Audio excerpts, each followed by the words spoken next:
오늘 말씀의 제목은 감사로 충만한 인생입니다. 감사로 충만한 인생. 미국 미시간주 그 호수에 큰 유람선이 암초에 부딪혀서 그렇게 침몰했습니다. 그러자 서로 살기 위해서 그 안은 완전히 아비규환이 되었겠지요. 마침 그 배에 타고 있던 노스웨스트 그 대학 다니던 한 청년 수영 선수였습니다. 그 수영을 하지 못하는 분들을 그가 구조해내기 시작하는데 한 명 데리고 가서 또 저기 강가까지 가가지고 구조해내고 그렇게 해서 17명이나 구조를 해내었어요. 대단하죠. 그런데 이제 한참 시간이 지나고 한 목사님이 그 지역에 가서 설교를 하는데 그때 그 구조했던 그 청년이 이제 한 중년의 신사가 되었죠. 그 교회에 와서 예배를 드리고 있다는 소식을 듣고 그분을 만나가지고 이렇게 얘기를 하는 겁니다. 아니, 그 당시에 선생님이 가장 기억에 남는 일이 있다면 무엇일까요? 라고 물어보니까, 그가 이렇게 얘기합니다. 내가 구조했던 17명 중에 16명은 나에게 와서 고맙다, 감사하다 이런 말을 하지 않았는데 단 한 명, 아주 작은 소녀가 그때 내게 와서 고맙다고 말하면서 매번 성탄절마다 카드를 보내고 선물을 지금까지도 보내고 있습니다. 그게 가장 기억에 남습니다. 라고 하는 거예요. 자신이 목숨을 걸고 가서 생명을 구해주었음에도 불구하고 그것이 어떤 상황에서 말을 못했는지 모르겠지만 그래도 그렇게 구조를 받고 나서도 감사하다 고맙다를 얘기를 하지 않는다는 것 자체가 우리 참 이해가 되지 않죠. 이처럼 이 시대는 감사가 실종된 시대 같습니다. 그만큼 우리는 감사가 메마른 시대를 살아가는 것 같습니다. 특별히 이민생활 하시다 보면 언어나 문화가 다르기 때문에 그래서 그런지 마음의 여유가 없지요. 점점 마음이 이렇게 메말라가는 것 같아요. 그런데 이것이 현대에만 드러난 현상이 아니고 과거에도 동서고금을 막론하고 인간이 살아가는 곳에서는 거의 그런 것 같습니다. 100번 중에 99번을 잘했는데 한 번 섭섭한 일을 하면 그 99번 잘해준 것은 하나도 기억하지 못하고 그 한 번 섭섭하게 한 그건 마음속에 팍 품고는 죽을 때까지 그 섭섭한 마음 가지고 살아가는 분들이 있더라는 거죠. 다른 사람 얘기하는 게 아니고 저만 해도 그렇습니다. 제가 여기 와서 유학생 시절을 거치면서 많은 분들에게 도움을 받았거든요. 근데 나중에 어떤 일로 인해서 관계가 조금 힘들어지니까 도움받고 잘해주셨던 것은 전혀 기억에 남지 않고 나를 힘들게 하고 섭섭하게 했던 것만 아주 크게 기억에 남아있던 저를 발견하게 되더라는 거죠. 또 반대로 내가 누군가에게 상처를 준 것은 잘 기억하지 못하는데 내가 잘해준 것을 그 사람이 기억하지 못할 때는 또 그것이 그렇게 섭섭해가지고 힘들어하는 경우도 발견하죠. 보통 사람들은요, 자기가 남에게 10을 베풀었으면 마치 100을 베푼 것처럼 생각한다는 거예요. 그래 놓고 남이 그것에 대해 감사하지 않으면 굉장히 섭섭하게 생각합니다. 예의도 없고 받을 줄만 알았지 하면서 그렇게 생각하더라는 거예요. 그런데 남이 자신에게 50 이상을 베풀었는데 자신은 단지 10만 받았다고 생각해서 그것에 대해서 그다지 감사하지 않더라는 거죠. 그렇기 때문에 어떤 면에서는 이 감사에 대해서 더 인색한 것 같습니다. 이것이 자기만 생각하는 자기 중심적인 생각에서 비롯되는 현상이고요. 결국 감사보다는 불평이나 불만을 표현하는 경우로 훨씬 더 많이 드러나는 경우를 우리가 볼 수 있습니다. 그래서 여러분들 옛 속담에 이런 얘기가 있죠. 은혜는 물에 새기고 원수는 돌에 새긴다. 참 그 말이 맞는 것 같습니다. 은혜 받은 것은 금방 잊어버리죠. 그런데 누군가 나에게 섭섭한 말을 하든지 상처되는 말 한마디만 해도 그것을 마음속에 깊이 새기고 원수로 삼고 살아가는 경우들이 있더라는 거죠. 그래서 여러분들 감사를 거꾸로 하면 단어 한번 생각해 보세요. 감사 거꾸로 하면 뭐죠? 단어만 감사 거꾸로 하면 사감. 감사가 줄어들면요, 이 사사로운 불편한 감정들이 계속해서 흘러나온다는 거예요. 감사가 줄어들면 내 안에서 불편한 감정들이 나오고 내 마음이 불편해지고 지옥이 되더라는 거죠.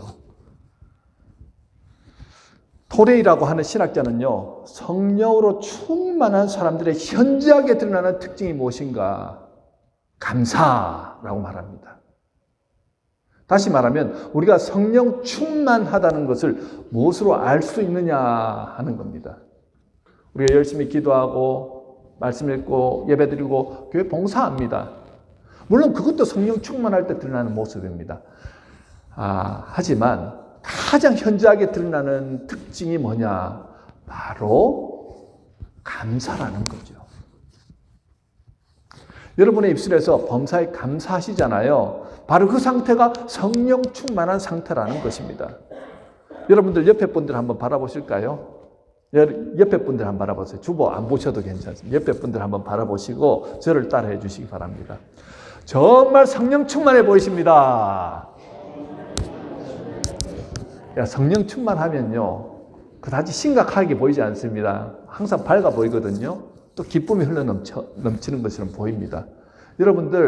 여러분들이 마음 가운데 감사로 충만하시면 여러분들의 마음이 그대로 얼굴 표정으로 나오고 여러분의 입술에서 그렇게 표현이 됩니다. 오늘 우리는요, 추수감사주일을 맞이해서 함께 감사의 예배를 드리고 있습니다. 이 추수감사절 예배는요, 감사와 나눔의 축제라고 할 수 있습니다. 이 감사와 나눔은 상호 간에 밀접하게 연관이 있습니다. 감사가 넘치는 교회는요, 상호 성도 간에도 서로 교제가 풍성하게 이루어집니다. 감사가 빈약한 교회는요, 상호 간의 교제도 아주 빈약하더라는 거예요. 그래서 예배 마치면 성도들의 교제는 별로 없고 예배 끝나자마자 막 집에 돌아가기 바쁜 그런 모습이 있죠. 여러분, 감사와 사랑은 함께 갑니다. 추수감사절의 근본 정신은요, 하나님에 대한 감사와 이웃에 대한 나눔입니다. 오늘 본문 신명기 16장은요, 추수감사절의 기원인 초막절에 대한 내용이 포함되어 있습니다. 신명기는요, 이스라엘 백성들이 출애굽한 이후에 40년을 광야에서 지내다가 이제 요단강 동편 비스가 산에서 모세가 이제 출애굽 2세대들이죠. 2세대들에게 설교하는 내용입니다. 이제 요단강 하나만 건너면 가나안 땅으로 들어가게 되는데 그 들어가기 전에 이때까지 역사하셨던 하나님의 사랑과 은혜에 대해서 설교하는 내용이라는 거예요. 그러면서 오늘 본문의 16장 내용은 이스라엘 백성들이 가나안 땅에 들어가서 꼭 지켜야 될 3대 절기에 대해서 말하고 있죠. 자, 유대인의 3대 절기 하면은 여러분들 아셔야 됩니다. 유월절, 오순절, 초막절입니다. 유월절, 오순절, 초막절. 근데 유월절을 또 다른 말로 뭐라고 하냐면요, 무교절이라고 하고요. 오순절을 칠칠절이라고 부릅니다. 특히 그 중에서 오늘 읽은 내용은요, 초막절에 관한 내용입니다. 초막절은 이스라엘 백성들이 광야에서 생활했던 것을 기념해서 초막을 짓고 거기서 일주일간 머물면서 이스라엘 우리 선조들에게 역사하셨던 하나님의 은혜와 사랑을 되새기는 바로 절기지요. 지금까지도 그들은 그것을 그렇게 초막절이 되면 7일간 뭐 아파트 옥상이든 아니면 공터든 나와가지고 거기서 초막을 짓고 그렇게 이스라엘 백성들이 살았던 것처럼 살면서 그 절기에 명하는 대로 떡을 이렇게 만들어서 거기서 이렇게 먹고 하면서 7일 생활한다는 거예요. 그리고 장막을 이렇게 치고 살았기 때문에 장막절이라고도 하고요. 초막절 또 다른 말로 수장절이라고 하는데, 왜냐하면 모든 곡물들과 과일들을 최종적으로 거두어드리는 절기이기 때문에 그렇습니다. 이게 추수감사절의 기원이 되는 거예요. 그런데 오늘 읽은 본문에 보면 감사와 나눔의 정신이 그대로 드러나고 있는 것을 볼 수 있습니다. 자, 성경은 범사에 감사하라라고 말하죠. 하지만 범사에 감사하려면 여러분 뭐부터 해야 될 것 같습니까? 무턱대고 감사하고 아무 생각 없이 감사하고 그럴 수 있나요? 참 희한한 것은 불평과 불만은 생각하지 않아도 그냥 흘러나옵니다. 맞죠? 그런데 감사는 깊이 생각해야지 흘러나오더라는 거죠.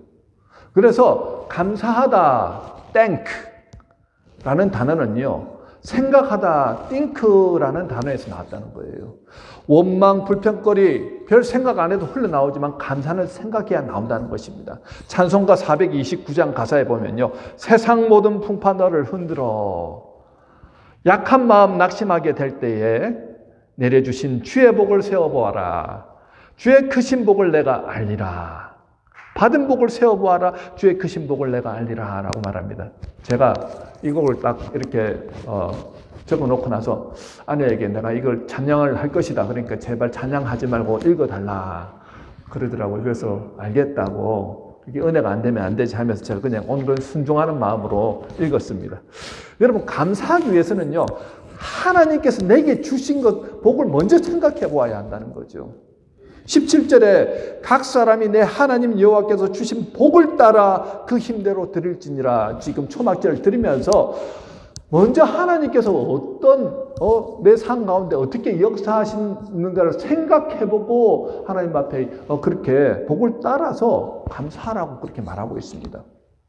2023년을 지내오면서 여러 가지 일들을 겪으셨죠. 한번 생각해 보십시오. 정말 하나님께서 내게 행하신 일 중에 정말 감사한 것이 무엇인가 한번 생각해 보시기 바랍니다. 감사하려고 들면 너무 많습니다. 그런데요, 가장 큰 감사가 무엇일까요? 하나님이 나를 사랑하여 주셔서 하나님의 백성으로 아들과 딸들로 택하여 주셨다는 사실이지요. 게다가 이 땅에서 나 혼자 살아가는 인생이 아니라 영원히 나와 함께 해 주시겠다고 약속해 주셨습니다. 그 사실 하나만으로도 너무 감사하지요. 여러분, 그렇지 않습니까? 아멘? 아멘이 작습니다. 그 하나만으로도 감사하죠. 그런데요, 그뿐만 아니라 나의 생명과 건강을 지켜주셨기에 오늘 이 자리에 나오셨다는 거예요. 여러분들은 그런 생각하실 것입니다. 나는 계속해서 이렇게 건강한 모습으로 살아갈 것입니다. 과연 그럴까요? 제가 한 번씩 병원에 방문을 하면요, 이전에 너무 건강하셨던 분인데, 목사님, 제가 예전엔 그렇게 건강했는데 그 건강의 규정을 알지 못했습니다. 그런 거예요. 왜 그러십니까?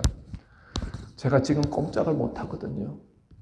가장 수치스러운 것은 내가 이 기저귀를 차고 있는데 누군가 내게 와서 이 기저귀를 이렇게 갈아줄 때 나의 그 치부인데 나는 그게 너무 불편해요. 지금 가장 바라는 것은 내가 걸어서 저기 화장실까지 가가지고 내가 그냥 편안하게 내 힘으로 볼일을 보는 겁니다. 그런 말씀 하시는 거예요. 당연한 거 아닙니까?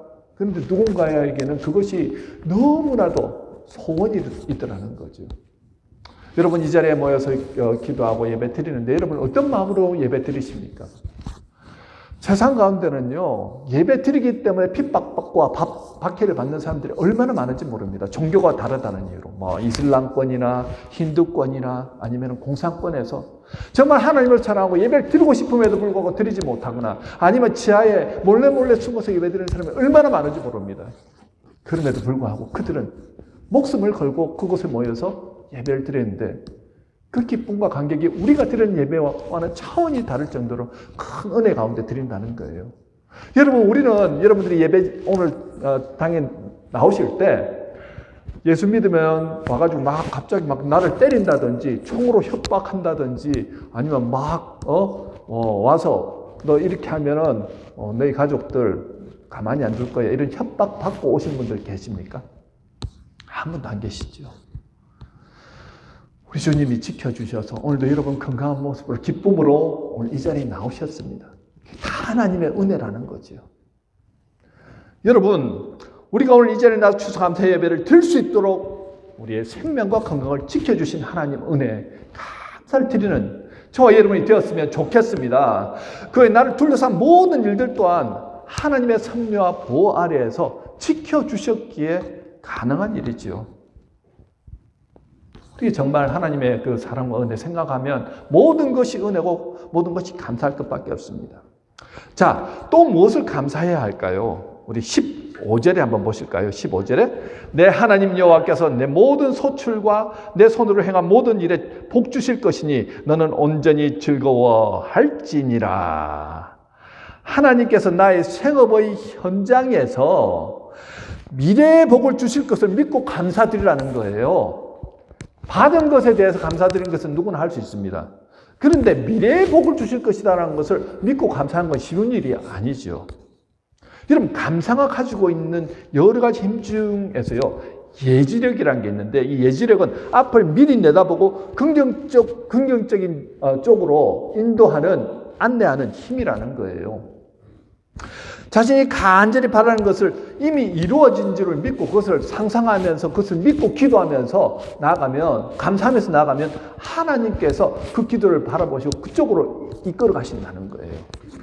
하나님께서 이루실 것을 믿기 때문에 감사함으로 선포하며 나가는 거죠. 그런데 우리가 한 가지 명심하고 기도해야 할 것은 뭐냐면요, 미래에 내가 원하는 대로 그 일이 이루어지지 않았다 할지라도 그 결과는 하나님이 내가 생각했던 것보다 더 좋은 쪽으로 인도하실 하나님이신 것을 믿기 때문에 어떻게 한다고요? 그럼에도 감사할 수 있다는 거죠.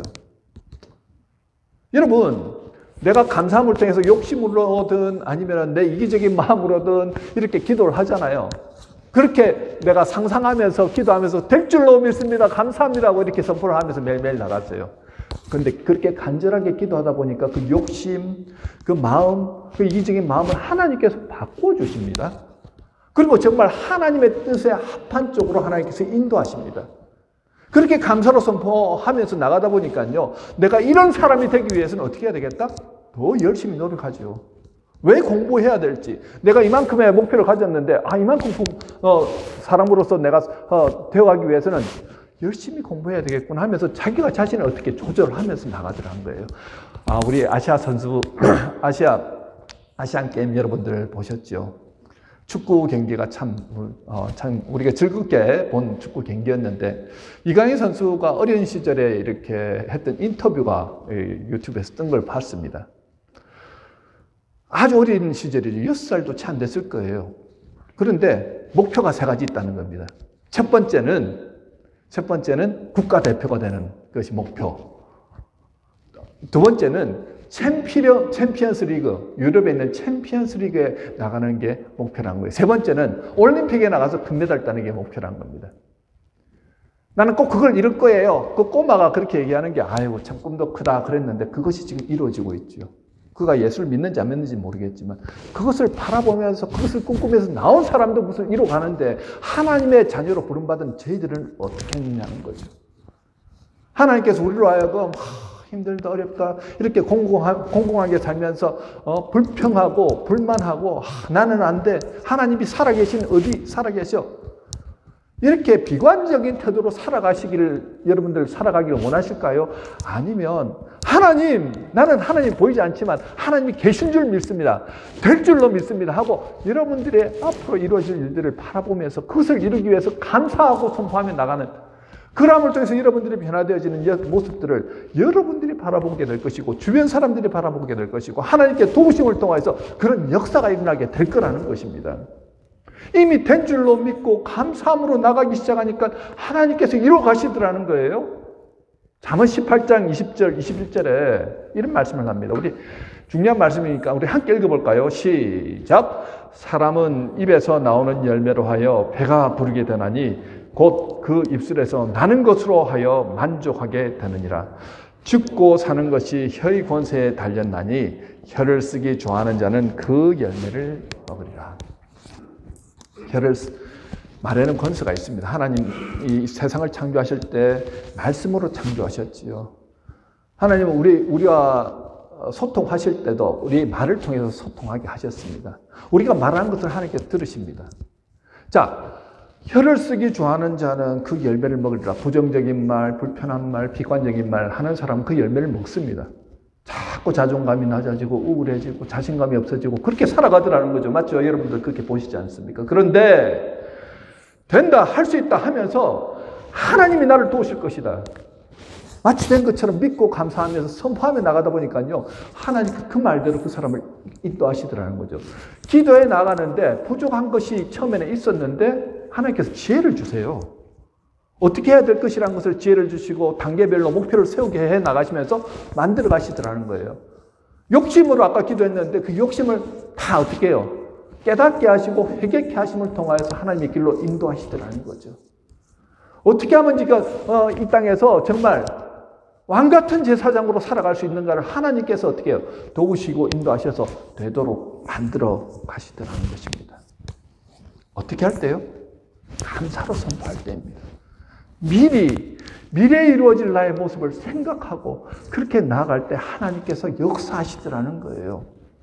우리 안에서 여러 가지 어려움들이 있을 것입니다. 재정적인 어려움 때문에 하나님 나는 어떻게 하면 좋을까요? 앞이 막막합니다. 보이지 않습니다. 지금은 보이지 않지만요. 하나님이 창구를 여시면 상상치도 못할 은혜와 능력을 받습니다. 담은 이강인이나 손흥민만 봐도 그렇지 않습니까? 그들이 세계를 정말 그렇게 뛰어나고 유명한 축구 선수가 될 줄 누가 알았겠습니까?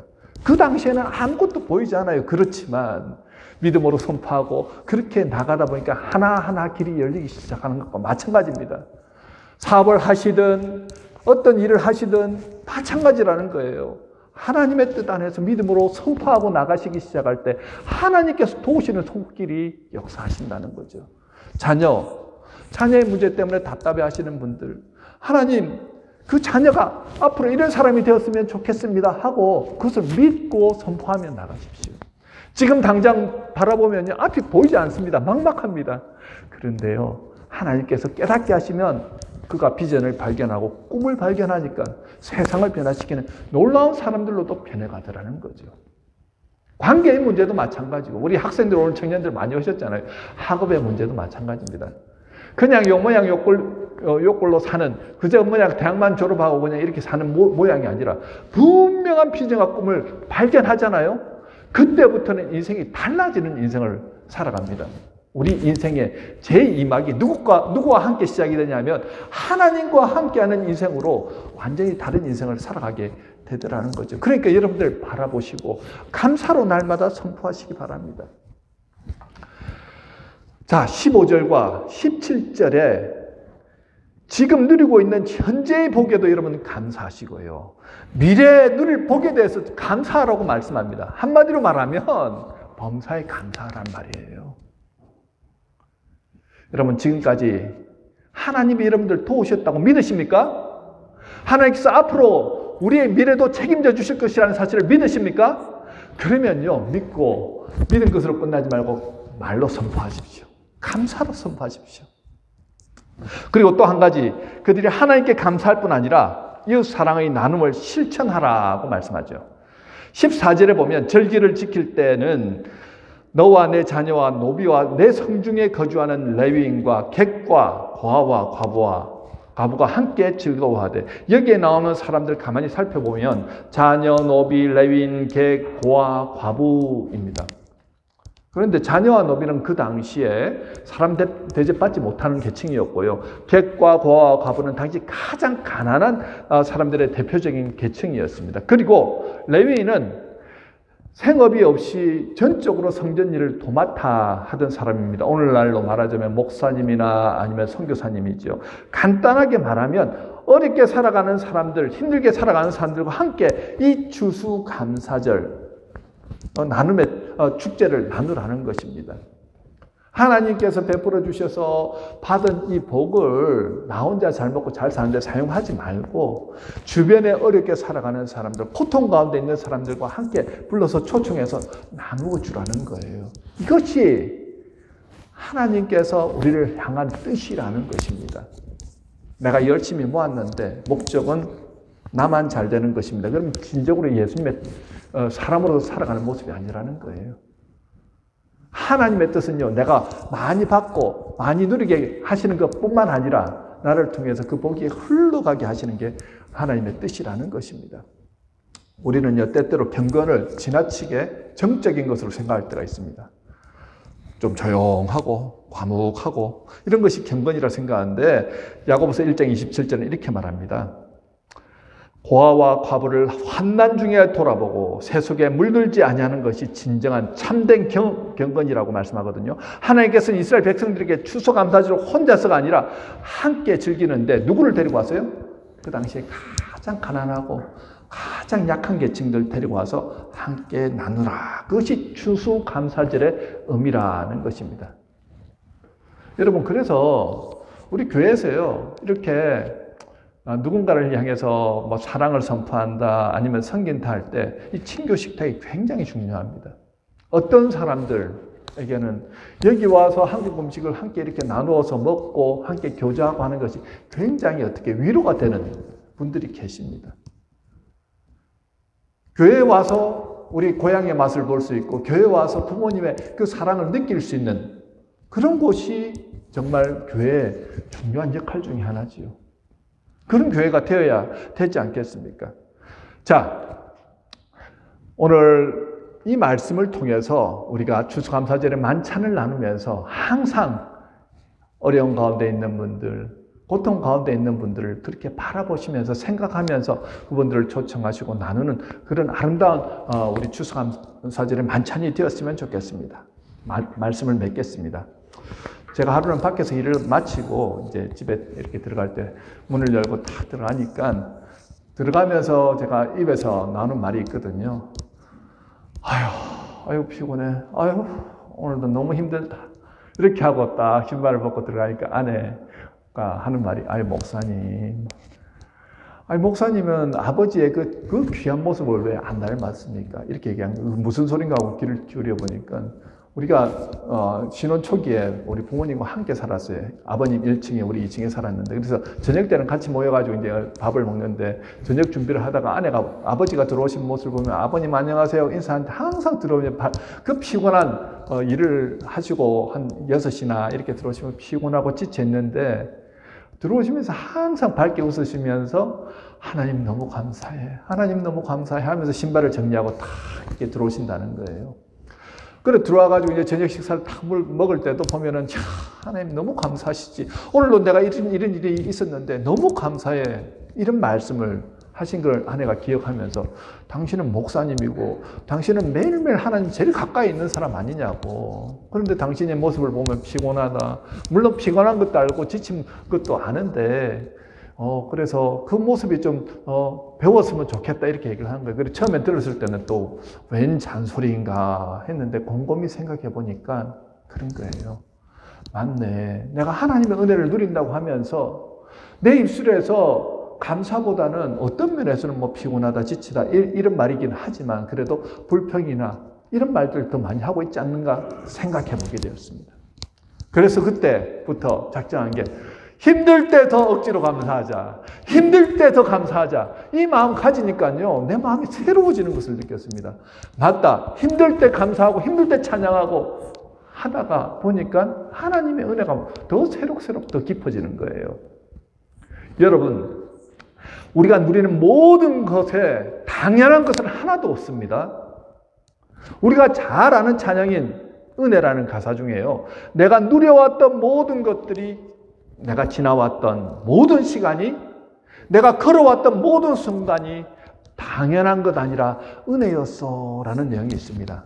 오늘 특별히 서진주 집사님 특송을 하실 건데 공교롭게도 설교 내용과 딱 맞는 거예요. 제가 설교를 다 하고 무슨 찬양하십니까 하는데 은혜라는 찬양을 하신 데서 제가 깜짝 놀랐습니다. 우리의 현재는요. 여러분 하나님의 은혜로 이루어졌다는 사실을 기억하십시오. 숨을 쉬는 것조차도 그렇습니다. 이렇게 자유롭게 예배를 드릴 수 있는 것은 지구 전체 기독교인들의 삶을 보았을 때 엄청난 은혜입니다. 우리가 누리는 모든 것이 은혜로 여겨지지 않고 그것이 당연하게 여겨질 때 우리의 입술에는요 감사가 사라질 것입니다. 여러분들의 입술에서 감사보다 불평과 불만이 많다. 그러면 하나님의 은혜가 지금 임하고 있지 않은 거예요. 아시고 그때부터 어떻게 해요? 다시 억지로라도 감사를 시작하십시오. 내게 주어진 행해 주신 것에 대해서 먼저 감사하시고 앞으로 이루어질 것에 대해서 감사하시고 그렇게 감사를 선포하실 때 여러분의 삶에서 어떤 변화가 일어나시는 걸 한번 여러분들이 바라보셨으면 좋겠습니다. 감사로 충만한 성도, 성령 충만한 성도입니다.